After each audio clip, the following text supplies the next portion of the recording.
What's up? It's nice out, like t-shirt weather for the first time, and who knows how long. So I'm out here piddle farting around, taking a break from other pressing things to, do something fun. So I guess these probably look like nothing to you guys, but they are some frame plate pieces for the bottom side of the frame of my car. I'm going to show you something a little ugly. So on these Impalas, the frame is shaped like an X, and the drive shaft actually runs through the frame. And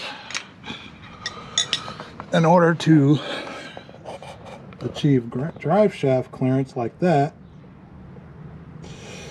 it has to be cleared. The frame has to be notched out.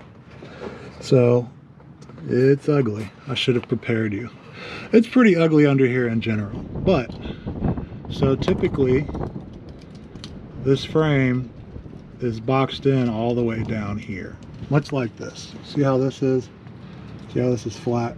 It's similar to that, but it's got like a little boop for the drive shaft clearance, but it's not enough for, cars with adjustable suspension.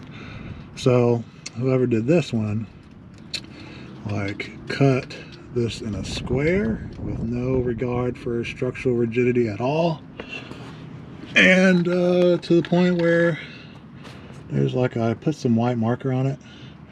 There's a stress crack there. There's a stress crack there. So I've been looking at that since I've noticed it, and this is just a lay and play car, so it's not the frame itself, it's actually like a reinforcement plate. So I made, what did I do with them? I made those plates thinking that I could just sandwich these on top and make this a nice glorious transition. But the more I'm thinking about it and the more I'm looking at it, it might actually behoove me more to cut this weld here, cut this weld here, and, well, maybe replace this whole plate. But right now I have these made, so I'm thinking about cutting that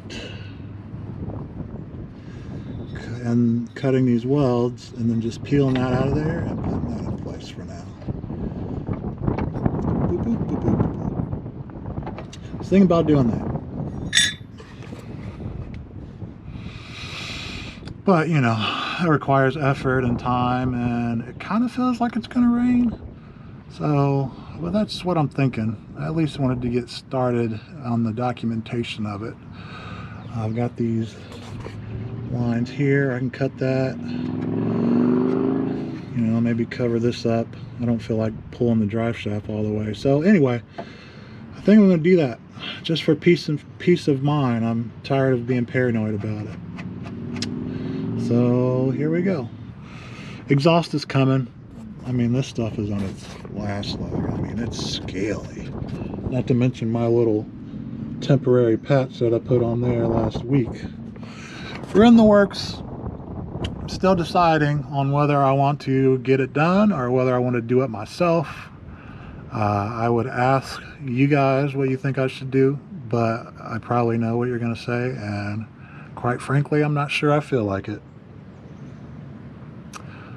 So, yeah. All right, I'm going to go get started.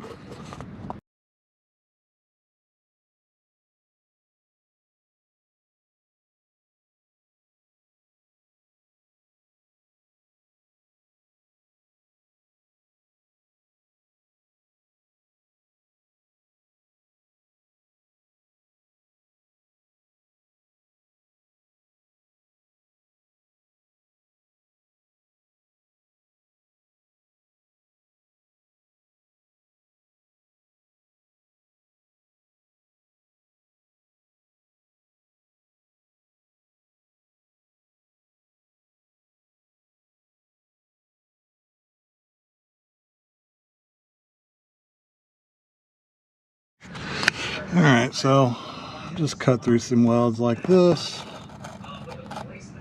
just to kind of slice and dice, see if I can peel it up with a screwdriver or a punch nail. Man, peep game. So I sliced the welds on each corner, and right where those cracks were, they just popped off like bam. So I was paranoid about cutting these frame pieces off, thinking I was going to be weakening the frame doing so. But to be honest, these pieces were essentially doing nothing anyway. So I really didn't weaken the frame any more than it already was. So yeah, I don't know. I guess I'm gonna finish peeling this back off. Oh, damn, son. That's crazy. So, there we go. What I shall do, this is probably crazy. I'm gonna grind these welds down and prep this surface to weld these bad boys in. A little gappy, but we should be able to make it work. Alright, I'll bring it back whenever I get everything cleaned up and ready to go.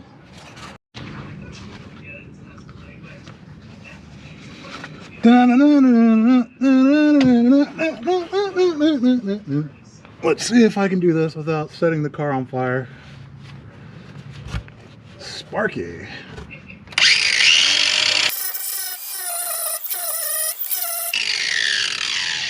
Here I am just knocking the weld down.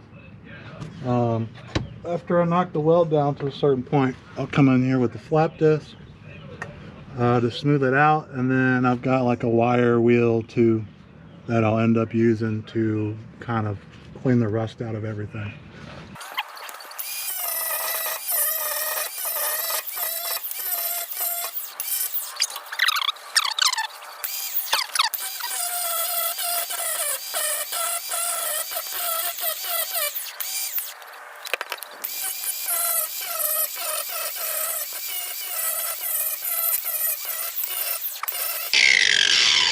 That looks thin. Is that a frame crack?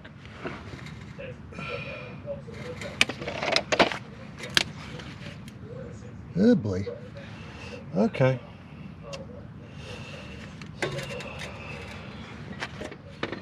Cover that up with something.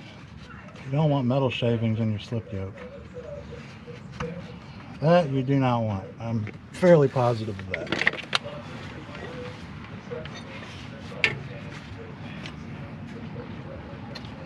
You also don't want shop rag in your grinder. That's pretty good.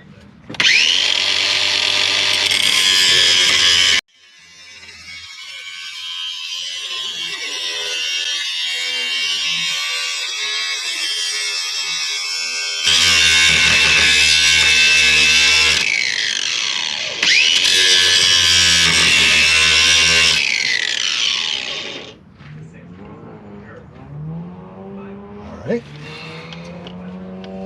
that's probably good.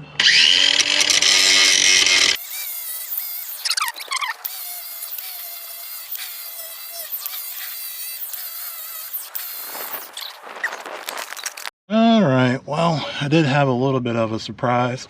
Okay, so I got this thing all wire brushed and everything, and everything looks pretty good, to be honest. Still got to hit this a little bit, get that out of there so it doesn't porositize on me when I weld it. We did find an actual crack in the frame. What you're normally supposed to do with cracks is you drill the end of it and then relief cut it, but don't exactly have access like that, so I just took a little grinder there, sliced it so I could have a place to put weld. So I'm gonna go ahead and put a little bead on that and then grind them back down before I put the plates on. Guess I should clean the back side of that as well, and then I can go and put the plates on. Yeah. So if you've watched any of my other videos, you notice that I don't exactly have you know, big huge shop. I'm working with what I got here at this garage that I'm in. And one of the things that I do not have is a strong 20-30 amp 110 source. So what I did is I went to Cousins Tents and Events. They have generators. So this is a Honda 3000, and it should power my 110 welder plenty good.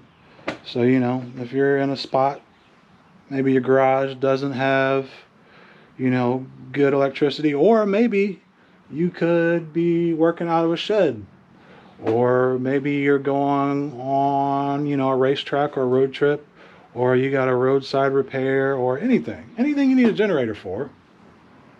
You know, instead of just buying one, you can rent one. These suckers are expensive. You know, Harbor Freight ones are a little bit cheaper, but these Honda dogs, they work pretty good, and they're a lot more. So, you know, if you want to not spend the money for a generator and you just want to rent one because you only need it for a little bit or a time, go rent you one. They work great. And this sucker's quiet. Check it out. So you turn it on.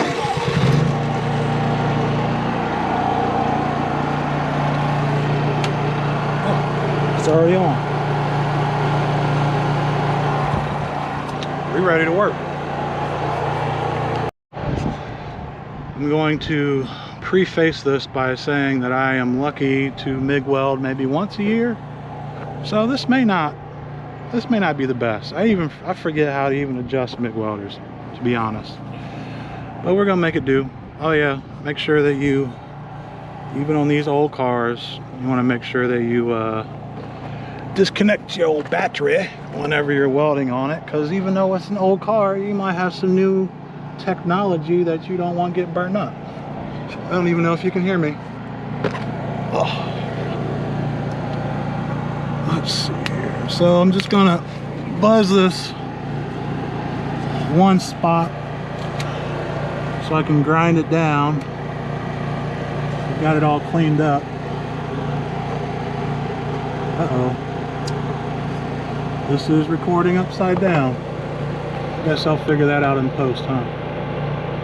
Whoop. Whoop. Got it. There we go. Let's see what happens. Oh, don't have any wire cutters. Oh yeah, don't forget to turn your gas on. And speaking of gas,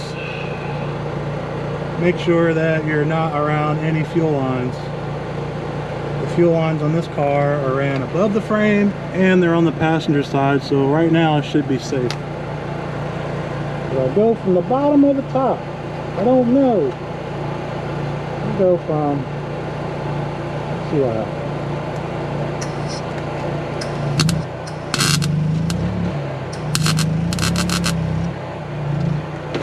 That doesn't sound good at all. I think it's because I got a crappy ground. Let's move that to there. Let's see what happens. That sounds like garbage.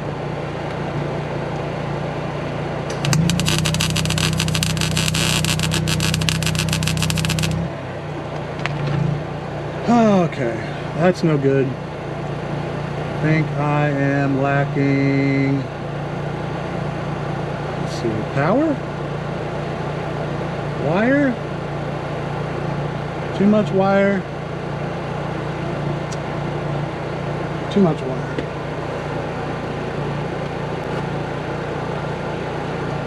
Oh, that sucks. I already got some grinding to do.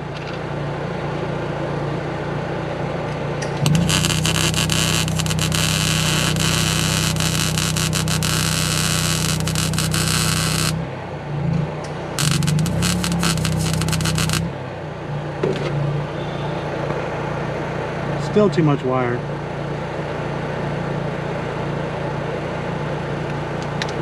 Guess I'll have to figure that out before I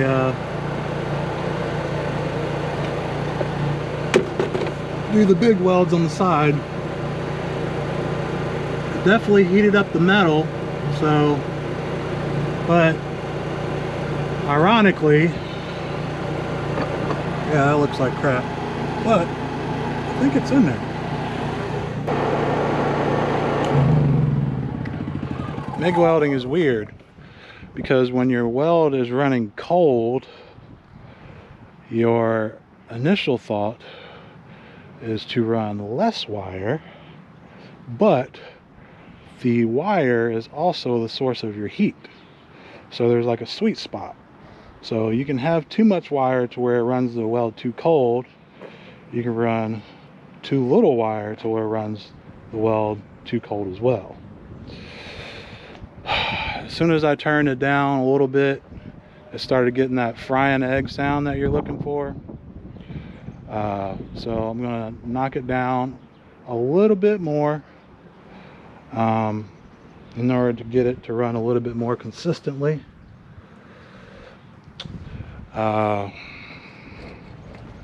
Yeah, like if I was final welding this whole thing, I wouldn't be very impressed with that. I wouldn't even finish the job, but I'm pretty confident that once I go to do the other plates, it should run good.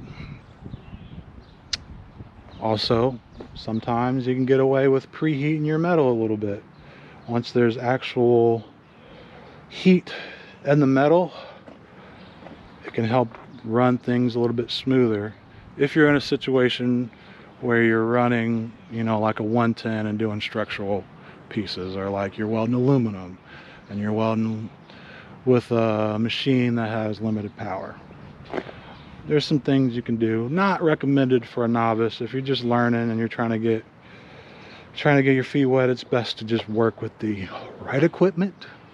But if you're, you know, got some experience, sometimes you can cheat your way through it. We'll see what happens. If I get this tacked up and I don't like it, then I might have to call in some backup and maybe take it somewhere to finish weld it, but I'm pretty confident. I just got to play with the settings on it a little bit. So don't judge me by that. Don't judge me by whatever you just saw. Yikes. Hopefully you can hear me. I got the old generator running. I mean, it's really, for as close as it is, it's really not that bad. So this is what we got. I got all this mocked up into place with some vice grips and C-clamps of sorts, and so I did a little test weld on this piece of frame that was hanging out, and as you see, once I got it dialed in, it's very capable of welding the metal. So yeah, I think this will go pretty well. I'm going to go ahead and tack it up. Looks like I got a little bit of cleaning to do, but I think we're about ready to go. Also, you should be aware of where your fuel lines are and plan accordingly. So yeah, we've got a fire extinguisher nearby and everything just in case anyway. And I'll get to going here in a minute. One thing that I did not factor in for is breeze. It feels nice outside, but it's a little breezy. It's a little bothersome, to be honest. Hopefully it doesn't make my day shittier. Just gonna put some tacks in a couple spots.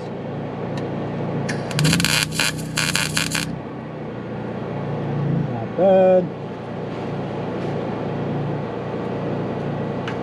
You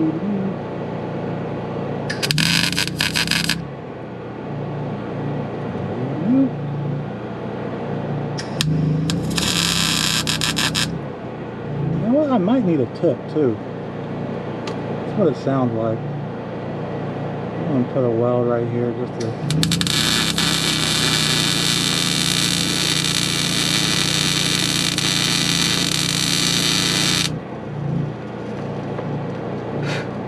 It's welding fine, but it's not tacking for shit.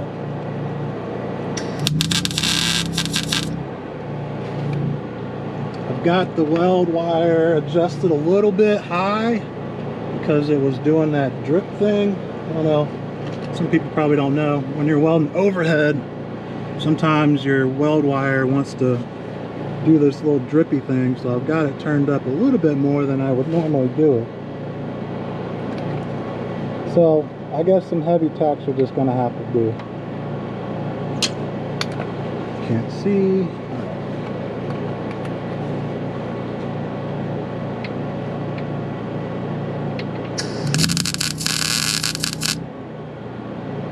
That one. You see, that's weird. That corner goes up, but this does not. Must just be how the metal lays. Metal lays, metal lays.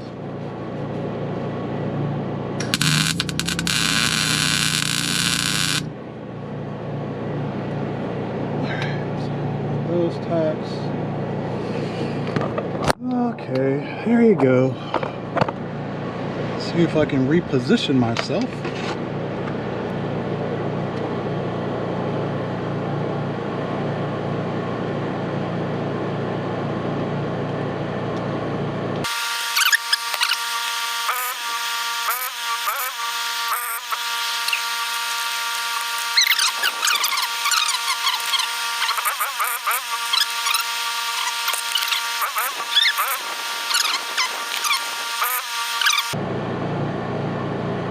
Alright, I think we're all tacked up.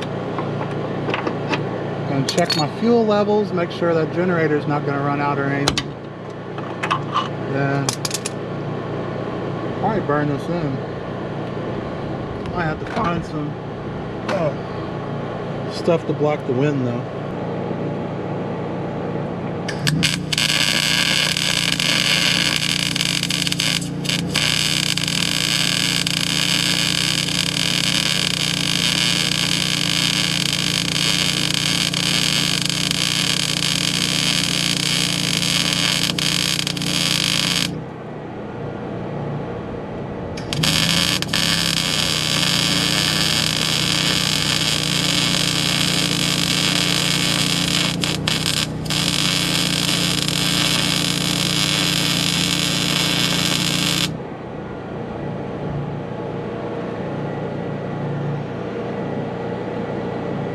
Luckily the wind seems to be blowing underneath the car and over me instead of on the weld, so that's good.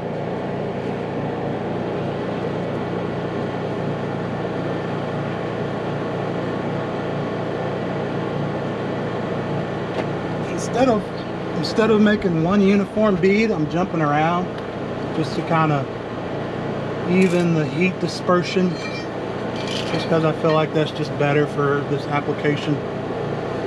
We're gonna go. Also, one of the MIG welding tricks to make sure your welds are good, making sure your lead is not kinked up. That can change your wire feed speed.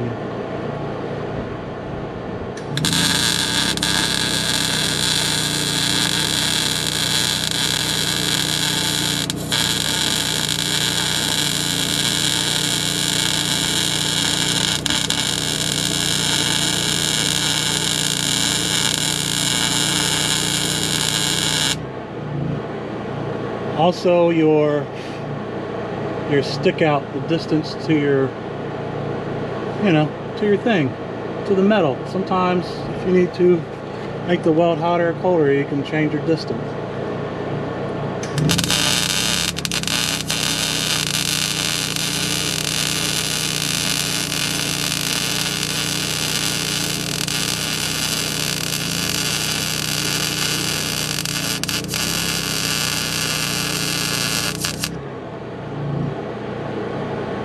Nice. Alright, what's next? Oh, sun's out. We're gonna do... Well, hopefully I don't burn my camera. Are we still in frame? Let's hope we're still in frame. I don't know. We're just going to zip this bad boy across. Maybe I'll... Yeah, screw it. I'll just go for it.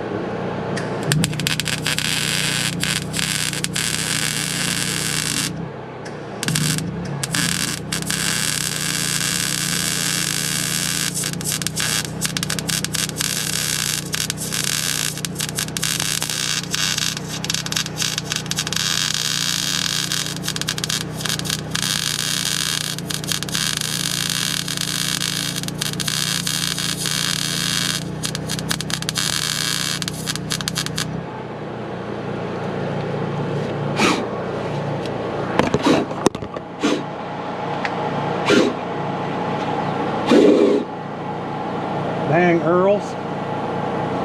Oh. Alright. Hopefully that's still in focus. Not really proud of that weld, but it's structural. It'll work.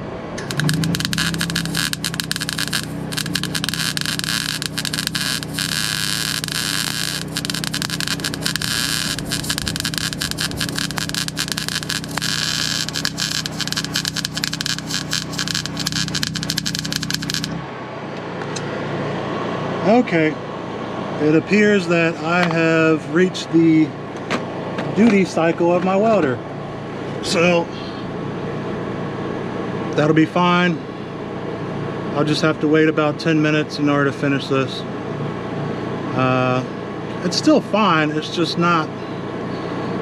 Actually, this is kind of the dirtier of the joints too. But, I'll wait for about 10 minutes. And then I'll finish welding the rest of this. But it's not awful. I mean, it is what it is, I guess. But so this is kind of humped up a little bit, but these joints over here, yeah, those will work. It's way better than what was in there. So, all right. Sometimes, I don't know. I thought I was going to say something profound there, but I think I'll just shut up and take my break. All right, I got everything welded up. A couple things fault me. The duty cycle of the welder, the incremental winds that have been blowing through, and just overhead MIG welding in general. It's kind of a pain in the butt, even if you do it all the time. So I'll show you what I got, just because that's what we do, even though it may not be, you know, my proudest achievement. Okay, so we got, oh man, you know what? Oh, I forgot. I've got a light. I buy these damn accessories. I might as well start using them. Wish I would have thought of this, 2 hours ago. But we'll throw it on now. Okay, here we go. Yeah. And is that bright? Here we go. Okay. Ooh. This is what we got. Like I said, not my crowning achievement. So, these welds, this is actually a really good weld. It's just droopy because of it being overhead and not really having the patience to mess with the settings. This one got in there a little bit better.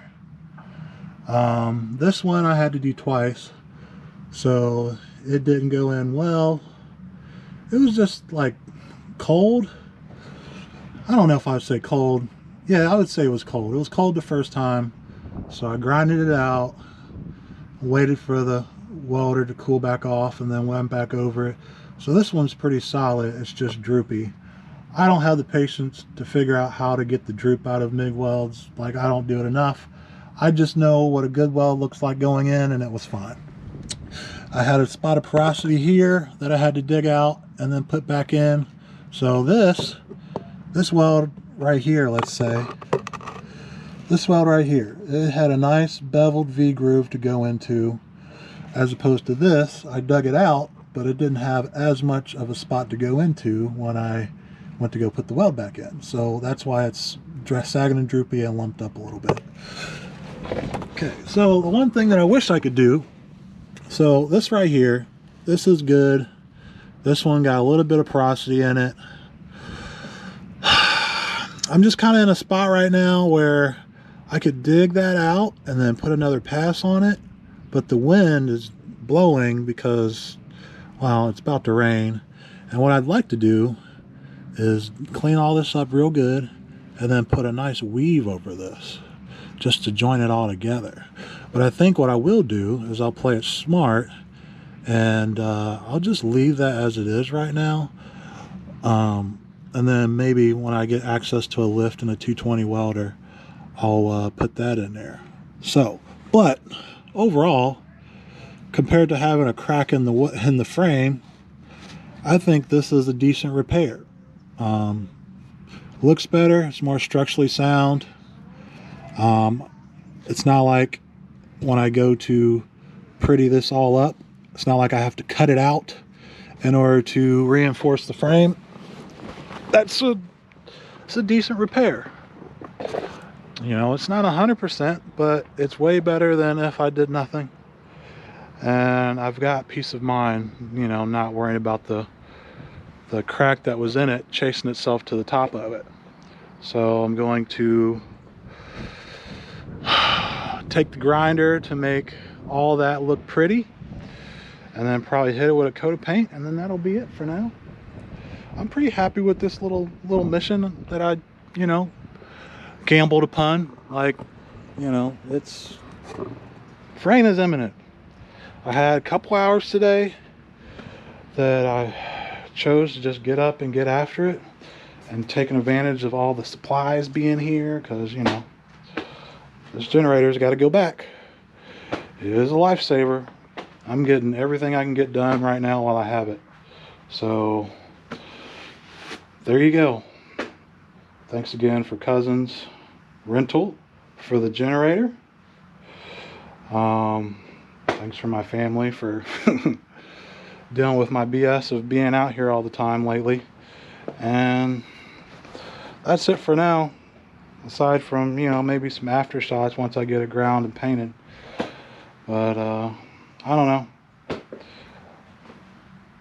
I don't know what to say now. Stay tuned for other projects. You know, we got brakes, control arms, and possibly a rear end swap coming sooner than later. Let's hope. All right, take care. Goodbye. Arrivederci. Hasta luego. Is it aloha? Aloha means hello and goodbye, right? I don't know. You know what it is. Just go do stuff. Get off your ass like I got off my ass. I promise you it'll be worth it. It's done, so I guess I'll show the final product. Oh, where is it? Yep. Something like that. I don't know. It's fine. It's not perfect, but you know what it's not? It's not a cracked frame anymore. So I will take it. I will take it.